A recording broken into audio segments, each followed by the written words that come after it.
के लाहौर में Pakistan bar council के इलेक्शंस वफाकी वज़ीर कानून आज़म Naseer Tarar member Pakistan bar council मुंतखब हो गए, जबकि इंडिपेंडेंट ग्रुप के सरबराह एहसन भून मेंबर पाकिस्तान बार काउंसिल मुंतखब हो गए हैं। मजीद क्या तफसीलात हैं, जान लेते हैं अपने नुमाइंदे मोहम्मद अशफाक से। आगाह कीजिएगा अशफाक।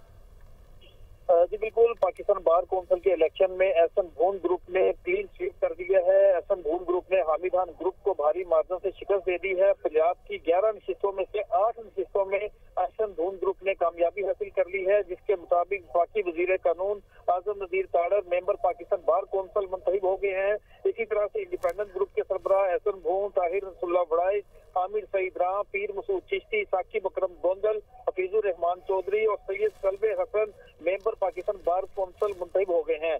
जबकि हामिद खान ग्रुप के सिर्फ 2 उम्मीदवार कामयाबी हासिल करने में कामयाब हुए हैं, जिनमें सलमान अकरम राजा और Shafqat Mahmood Chauhan member Pakistan bar council मुंतखब हुए हैं। जबकि ठीक है, एहसन भून ग्रुप ने कामयाबी समेट ली है। बहुत शुक्रिया अशफाक, आपने अपडेट किया।